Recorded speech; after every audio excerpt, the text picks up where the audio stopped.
बिस्मिल्लाहिर्रहमानिर्रहीम अस्सलाम वालेकुम। पॉलिटिकल इकोनॉमी का प्रोग्राम दादा पोतो शो लेकर आपकी खिदमत में हाजिर। मैं हूं आपके साथ आपका मेज़बान वसीम अहमद और इस प्रोग्राम में हमारे साथ हमारी रहनुमाई के लिए दादाजी मौजूद होते हैं। कैलेंडर पर आज 17 अगस्त साल 2022 और आज बुध का दिन। यकीनन उसी पाक परवरदिगार के लिए तमाम तारीफ़ें जो तमाम जहानों का रब है। नबी करीम सल्लल्लाहु अलैहि वसल्लम की ज़ात अक़दस पर बेशुमार दुरूद व सलाम। पॉलिटिकल इकोनॉमी के प्रोग्राम दादा पोतो शो का आगाज़ हो चुका है। खबरों और उन पर तबसरों के लिए दादाजी को शरीक गुफ्तगू करते हैं। दादाजी अस्सलाम वालेकुम। वालेकुम अस्सलाम। दादाजी क्या हाल है? अल्लाह का बड़ा करम है, उसकी बड़ी इनायत नवाज़ें कि हम आपकी खिदमत। बेशक बेशक, आगाज़ करें दादाजी खबरों का। डॉलर नीचे आता आता फिर एकदम उसने पलटा मारा है। पलटा तो नहीं मारा कह सकते, 1 रुपये की उसमें इजाफा है। कल सिर्फ 8 पैसे गिरा था। आज मतलब कि डॉलर जो था आज उसने तकरीबन अल्लाह आपका भला करे 98 पैसे की नहीं,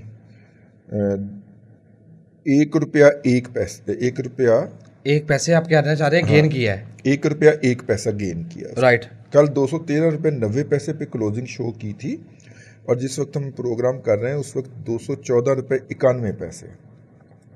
ठीक है, अभी कुछ देर में इंटरबैंक मार्केट भी क्लोज हो जाएगी, तो मेरा ख्याल है कि उसको देखा जाना चाहिए।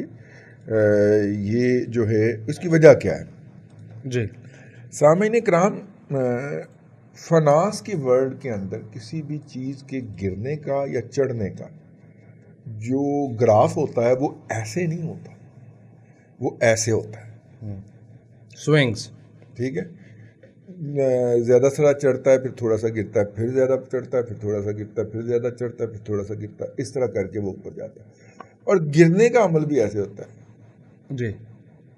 8 स्विंग्स वाली मूव। ठीक है, तो ये इसको वो जो उसका अपना 38 रुपये से 14 रुपये तक का जो सफ़र था, 24 रुपये का जो फॉल था, उसके बाद इसे 1-2 रुपये ऊपर जाना चाहिए था। ये तो होगी उसकी टेक्निकल रीजनिंग नंबर 1।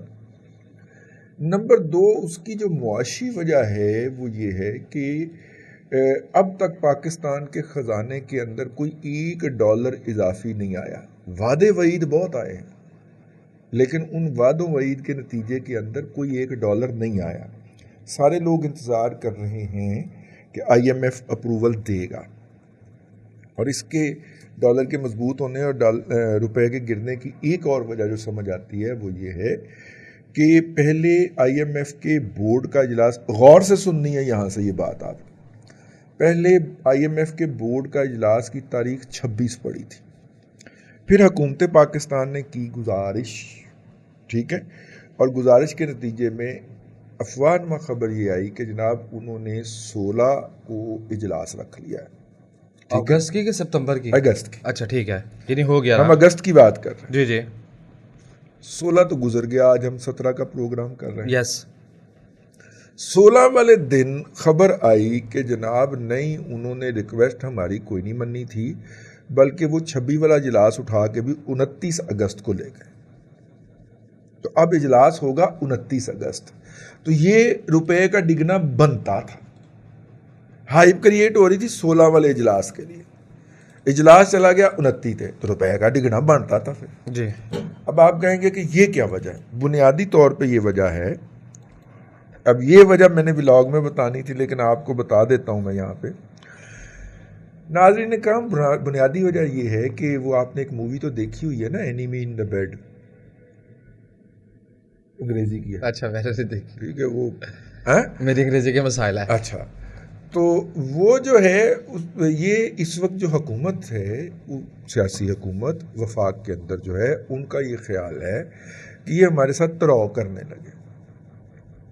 ठीक है, ये कर रहे हैं, अंदर से मिले हुए हैं ये उनके साथ, ये इमरान खान री लॉन्चिंग हो रही है, तो लिहाजा हम भी ज़रा सा हाथ खींच के रखें कि चीज़ों को आगे लेके जाएं ताकि ये हमें प्रेशर रहे, उठना का। अच्छा, प्रेशर रहे।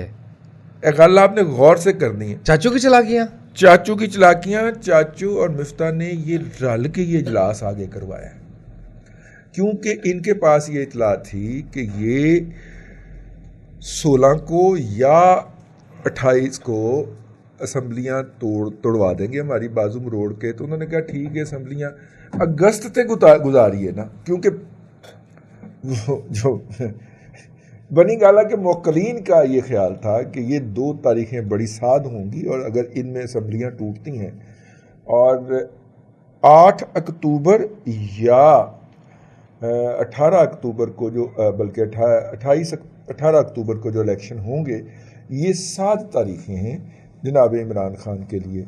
देखो तो ये जासूसी किस किस लेवल की होती है। ये बनी गाला के जन्नात ने सूत्रों के अनुसार खबर दी है और हमारा भी देखे हमने कहाँ पे टांके फिट किए हुए हैं कि वो जासूसी हमें आ जाती है। अगस्त में असम्बलियाँ टूटेंगी और अक्टूबर की 8 को या 18 को इलेक्शन होंगे। ये डेट मैं आपको बता चुका हुआ, ये बनी गाला के मौक्कलात ने दी थी। हाँ, तो सब हम मुबैना प्लान कहेंगे ना। तो मुबैना प्लान ये था कि जनाब अगर तो इन्होंने चुगत बनाया हुआ है मौजूदा हुकूमत को, वफाकी हुकूमत को, तो इन्होंने अगस्त में इनको फारग करना था। अच्छा, अब इससे मैं आपको एक अगली इतला ना बता दूं। जी बताइए। मेरी राय नहीं, मेरी इतलात के मुताबिक 3 अगस्त तक यही था। ओके। 3 अगस्त तक ये प्लान इंटैक्ट था कि इनसे जल्दी जल्दी IMF का पैकेज दिलवाया जाए और जान छुड़ाई जाए और इनको किक मार के बाहर किया जाए। 3 के बाद ये प्लान बदला है। 3 अगस्त से और 13 अगस्त तक तो फिर रंदे फिर गए। अच्छा, 3 अगस्त को प्लान को बदला। 3 अगस्त को उनके हत्थे कुछ चीज़ें चढ़ गई थीं जो मैंने अपने एक व्लॉग के अंदर पूरी तफसील के साथ बयान कर दी हैं, और किस तरह इमरान खान एंड कंपनी जो थे वो पाकिस्तान की लूट मार करने के लिए मसरूफ़ अमल थे। प्लानिंग चल रही थी और पाकिस्तान के अंदर एक अनारकी पैदा करनी थी, रशियन अनारकी पैदा करनी थी, जिसके अंदर जो है वो राजा इंदर का हम मनसब कौन था, रासपुटीन, जिसके अंदर रासपुटीन का रोल। इस दफ़ा रासपुटीन ने शाह का असिस्टेंट नहीं होना था, एडवाइज़र नहीं होना था, बल्कि खुद हुक्मरान होना था इस दफ़ा। तो अनारकी पैदा होनी थी, अनारकी के नतीजे में डिफ़ॉल्ट करवाना था, डिफ़ॉल्ट करवा के इस मुल्क के असासों को टके टोकरी अपनी अपनी जेब में डालना था। उसके बाद कहना था कि जी दुनिया आए और हमें रेस्क्यू करे, और अगले 2-3 साल के अंदर ये काम लग जाता। IMF से फिर हमें 54-55 बल्कि कुछ लोग कहते 56 अरब डॉलर का पैकेज मिलना था ना, रेस्क्यू। जब एक मुल्क डिफ़ॉल्ट डिक्लेयर कर देता है तो फिर उसकी इकॉनमी को वापस ट्रैक पे लाने के लिए फिर बड़ा सारा पैकेज मिलता है। ठीक है यार, अगर यूनान जैसी इतनी सी इकॉनमी जो है वो सिर्फ डिफ़ॉल्ट की धमकी लगा के और 56 अरब डॉलर का रेवेन्यू ले सकती है, हम तो 22 करोड़ लोगों का मुल्क है, हमने तो शायद इससे भी ज़्यादा लेने हो। तो वो फिर हमने गड़प करके उसी तरह खाने थे जिस तरह हमने कोरोना के तहत आने वाले अरब डॉलर खाए थे। कुछ समझ आया जी कि नहीं आया? आया। कल मैंने तो लिहाजा ये प्रोजेक्ट जो था ये पकड़ा गया, और पकड़ा कैसे गया? उस प्रोजेक्ट का एक जो हरकारा है और एक जो उसका एटम है या एक उसकी जो कड़ी है, उसका नाम है शहबाज गिल। शहबाज गिल काबू आ गया। पकड़ा किसने ये बताएं? हैं? बंदा कौन है जिसने पकड़ा ये सारा प्लान? बंदा तो मैं नहीं दस सकता सर। असल बात भी ये है, असल बंदा क्वेश्चन ये मैं है। नहीं दस सकता सर, मैं तो बस सलूट मार सकता। अच्छा जी। वैसे भी अल्लाह ताला ने खुशी विखाई है माशाल्लाह। 2 पोते होए ने अपने कमर जवेद बाजवा साहब के घर, और अपार्टमेंट अलग गया हैं? अपार्टमेंट बच्चे की अलग गया हाँ। कैनेडा हाई कमीशन और में। मतलब पोते 2 पैदा होए ने, एक बेटे दे घर, दूसरा बेटा ਜਿਹੜਾ 31 साल ਦੀ ਉਮਰ ਦੇ ਵਿੱਚ फर्स्ट सैकटरी लग गया कनाडा ਦੇ हाई कमिश्नर ਦੇ ਵਿੱਚ। ठीक है ना? कनाडा का हाई कमिश्नर आपको पता कहाँ वाक़? समझ ले कनाडा के रबवे में वाक़ है। अच्छा। क्योंकि एक अफसर आया सी वहाँ पे फर्स्ट सैकटरी, जो कि वो पूरा हाई कमीशन ही उठा के उत्थे ले गया यार। ओंटारियो में सफारत खाना ही वहाँ पे वाक़ है यार। सही है। ठीक है, बट रबे दी बाहर वाली सड़क पे वाक़ है सर वो थोड़ा। तो खैर वहाँ का हाई कमीशन लगना जो है, इतने पाकिस्तानी है वहाँ पे, बहुत बड़ी बात है, बहुत बड़ी पैदा वाली सीट है। हम ये नहीं कह रहे कि वो उनके साहबजादे ये काम करेंगे, मेरा मतलब वो तो जाके वहाँ पे जो जारी करप्शन है उसको ख़त्म करेंगे। जी जी। इससे ना दफ्तर खारजा के अंदर को थोड़ी सी दिल शिकस्तगी हो सकती है। यार कैरियर लोग बैठे होते हैं, कैरियर के आखिर में जाके 40s में या अर्ली 50s में तो खैर सफ़ीर के लिए क्वालिफाई कर जाते हैं, लेकिन नहीं, लेट 40 या अर्ली 50s में जाके वो फर्स्ट सेक्रेटरी बनते हैं। और ये बच्चा 34 साल की उम्र में फर्स्ट सेक्रेटरी बना दिया गया है बगैर CSS के, बगैर क्वालिफिकेशन के। तो अब तो इसने जाना ना उछल के छत में बजना है। भाई मैक मानना इम्तिहान की तो ज़रूरत उसको होगी ना जिसने CSS किया होगा। ये तो भतीजा है ना अपना, ठीक है ना, समझिया करो। तो वो खैर है, बात आ गई यार, तू ना किया कर, मेरे तल्लकात बेहतर हो जाने दिया कर यार। उधर डॉलर से बात स्टार्ट हुई थी, इंटर बैंक मार्केट क्लोज हो गई है। नहीं, इंटर बैंक मार्केट क्लोज हो गई है जी। तो कितने का है? 98 पैसे डॉलर ने गेन किया है रुपए के मुकाबले में। रुपया 98 पैसे डिवैल्यू हुआ है गिरा है जी। और वजह मैंने आपको 1 2 3 करके अर्ज कर दी है। तो ये जो हुकूमत को डर है कि अगस्त गुजार लें, क्योंकि मुवक्किलीन की इतला ये है मुवक्किलीन अलग है, सूत्रों के अनुसार कहे मुवक्किलीन की इतला ये है कि अगस्त बड़ा भारी है इस हुकूमत के ऊपर, ठीक है। तो लिहाजा ये अगस्त गुजारने में लगे हुए हैं। अब देखें ना, इमरान बज़ाहिर ये तासुर आ रहा है कि नवाज शरीफ की शहबाज शरीफ के साथ लड़ाई हो गई है, तो अगस्त ज़रदारी चुप करके बैठा है कि मैंने बोलना ही नहीं। मौलाना फजल रहमान डेरा इस्माइल खान आके बह गए ने, तो इसका मतलब है कि भारी हुआ ना वफाकी हुकूमत के ऊपर, ठीक है। इधर से जनाब पंजाब हुकूमत ने तुन के रख दिया और 150 अफसर उन्होंने मुअत्तल कर दिए हैं या मतलब कि इधर उधर कर दिए हैं। तो ये भारी हुआ ना हुकूमत के ऊपर। तो ये है जी ये डॉलर के ऊपर जाने और नीचे गिरने की वजह, पॉलिटिकल इकोनॉमी के तनाजुर में। अब एक और बात ले ली, इसमें पेट्रोल भी सस्ता नहीं होगा ना, अब होगा ना या कब सितंबर को होगा। मंजरनामा बदल गया। मैं आपको अर्ज करता हूँ ना, अब तब तक बेहतरी नहीं आएगी जब तक कि IMF के पैसे पाकिस्तान के अकाउंट में आ नहीं जाते। अगर 30 को अप्रूवल होती है तो अगस्त 31 ना होता है, अगस्त 31 का होता है। तो एक दिन ये डालें तो 7 दिन के अंदर, 7 से लेके 15 दिन के अंदर अंदर रकम जो है वो पाकिस्तान के कौमी ख़जाने के account number 1, treasury account number 1 में ट्रांसफ़र होनी है। जब तक ये रकम ट्रांसफ़र नहीं होगी इसी तरह की सट्टेबाजी, स्पेकुलेशन होती रहेगी, ठीक है जी। और जब तक ये स्पेकुलेशन जारी रहेगी, डॉलर कभी ऊपर कभी नीचे, कभी ऊपर कभी नीचे, यही हाल स्टॉक मार्केट का भी रह सकता है। हाँ, तो इसलिए हम आपसे जो कहते हैं कि पैसे जेब में रखें, किसी भी वक्त स्टॉक मार्केट आपको मौका फराहम कर सकती है, जो कि अब नहीं कर रही, खरीदारी का अब नहीं कर रही, लेकिन पैसे हाथ में होने चाहिए। किसी भी वक्त कोई सस्ती चीज़ दस्तयाब हो सकती है और हम इंशाल्लाह इसी प्लेटफॉर्म पे बैठ के आपसे अर्ज करेंगे कि ले लो तो ले लेना, उन्हीं दिन अकाउंट तो खुलवा लो ना, क्योंकि एंड पे जूती नहीं ना मिलती, फिर एंड पे आपको जूता नहीं मिल रहा होता, और जब आपको जूता मिलता है तो अपॉर्चुनिटी गुजर चुकी होती है। नहीं यार, पूरी बात नहीं आप करते। पहले आपको जूता नहीं मिलता, जब जूता मिलता है फिर वो आप हमारे सर में मारते हैं। हाँ, ऐसे कहे ना, फिर आपको जूता नहीं, फिर आपको अपॉर्चुनिटी नहीं मिलती, आप उसी जूते से हमें पीटना शुरू कर देते हैं जी, ठीक है। तो इसलिए ये थोड़ा सा इसके ऊपर नज़रसानी कर लीजिए कि स्टॉक मार्केट के अंदर नवंबर तक स्पेकुलेशन चलनी है। अब देखें ना, 6 महीने 10 दिन वाला फार्मूला भी आ गया। 6 महीने 10 दिन वाला फार्मूला सुने ना, 6 महीने 10 दिन एक्सटेंशन दी जाए बाजवा साहब को, अच्छा जी, उसके बाद उससे फिर कुछ लोग हो जाएंगे लटैर, तो फिर एक हाफिज़ कुरान को पकड़ के तो चीफ ऑफ आर्मी स्टाफ बना दिया जाए।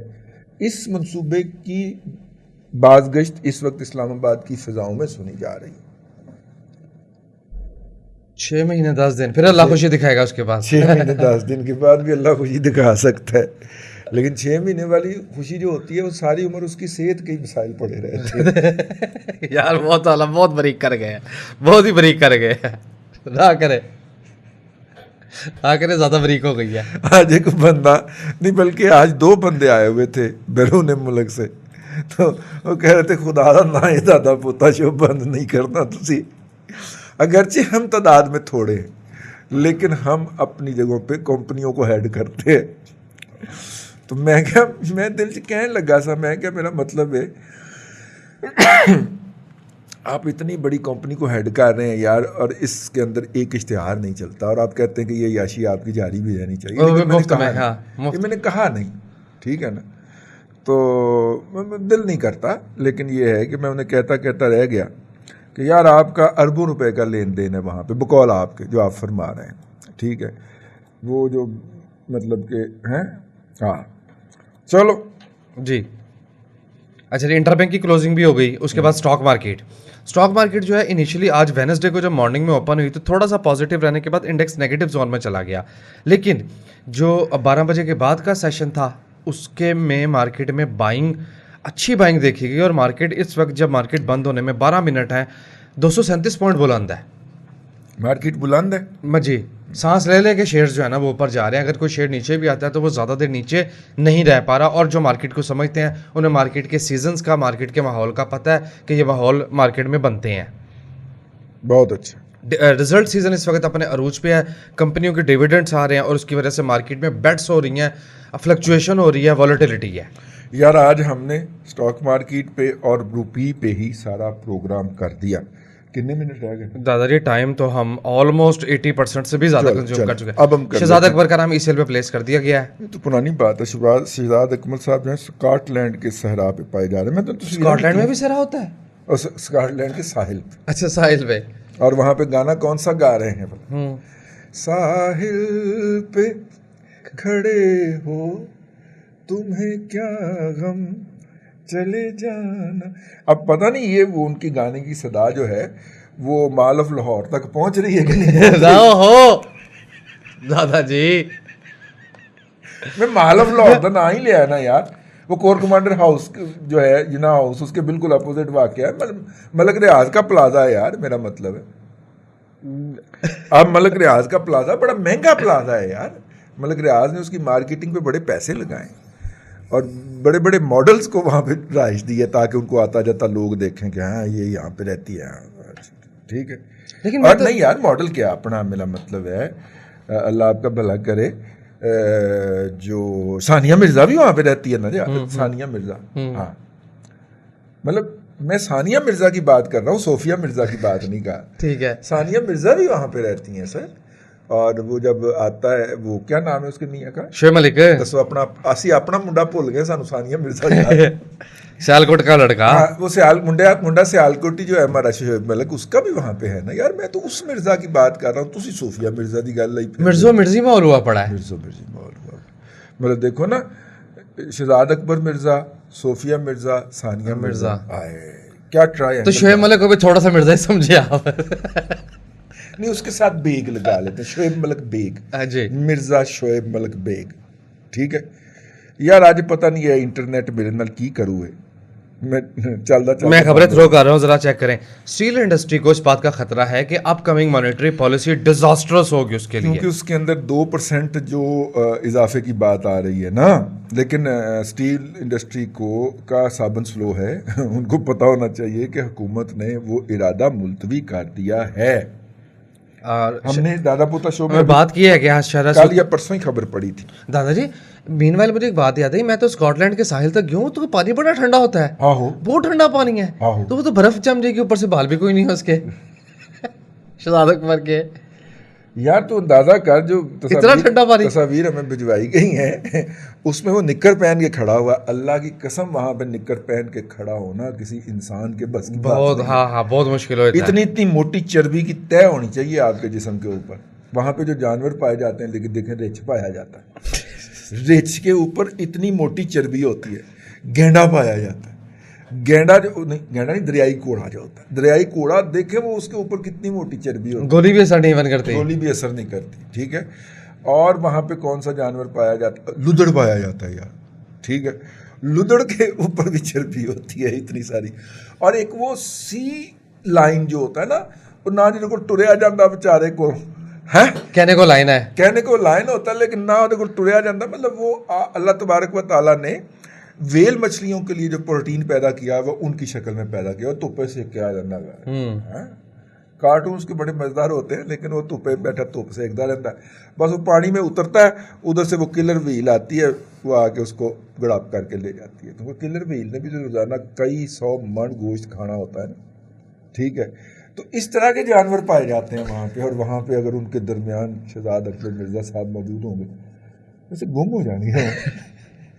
दादा जी कहाँ बात ले गए यार, मैं तो कहता पानी इतना ठंडा है, 1.5-2 मिनट से ज़्यादा सर्वाइव नहीं कर सकते उसके अच्छा, अंदर। बहरहाल दोस्त अहबाब के अंदर जो है वो मैं इस हवाले से बड़ा बदनाम हूँ कि कोई मेरे हथे चढ़ जाए तो फिर उसके साथ बहुत होता है। मैं शहजाद अकबर मिर्ज़ा साहब की अगर दिल आज़ारी हुई हो तो मैं उसके ऊपर उनसे माजरत तलब करता हूँ। शुगर लगा रहे थे। मैंने कतन उनको इस तरह के किसी जानवर से तशबीह नहीं दी, ना मैं सोच सकता हूँ वो इंसान है। उनके ख्यालात से हमें इख्तलाफ हो सकता है, और इसमें बुरा उनके मना, नज़रियात से भी हमें इख्तलाफ हो सकता है, लेकिन वो इंसान है यार, इंसान की कदर करनी चाहिए, उसकी इज्जत करनी चाहिए। वैसे बुरा मनाने वाली शहजाद अकबर साहब बात नहीं है। जिन नहीं, लोग हमने कोई ऐसी गैर अखलाकी बात तो जिन नहीं लोगों ने शहजाद अकबर साहब को पुश किया था, तस्वीरें दादाजी को उन्होंने भेजी है। वो दोनों तरफ से खेलते हैं। चल एलन जी, नहीं टाइम खत्म हो गया। अच्छा, कल कल चलो कल कल जी कल। अरे दोनों तरफ की बैटिंग बड़ी शानदार है। बाबर आजम क्या बैटिंग करता है। बस आपको पता होना चाहिए कौन दोनों तरफ से खेल रहा है, तो उससे मोहतात रहें। आखिरी फिक्रा आपकी तरफ से। अल्लाह तबारक व तआला आपको आसानियाँ अता करे और आसानियाँ खल्क़ खुदा में तकसीम करने की तौफीक। आमीन दादाजी, बेहद शुक्रिया। नाज़रीन इकराम, पॉलिटिकल इकोनॉमी का प्रोग्राम दादा पोतो शो आप देख रहे थे। ये था आज का दादा पोतो शो। मैं उम्मीद करता हूँ कि आज का प्रोग्राम आपको पसंद आया होगा। वसीम अहमद को दादाजी के साथ इजाज़त दीजिए। इंशाअल्लाह अज़ीज़ आपसे मुलाकात होगी कल तक के लिए अल्लाह हाफ़िज़।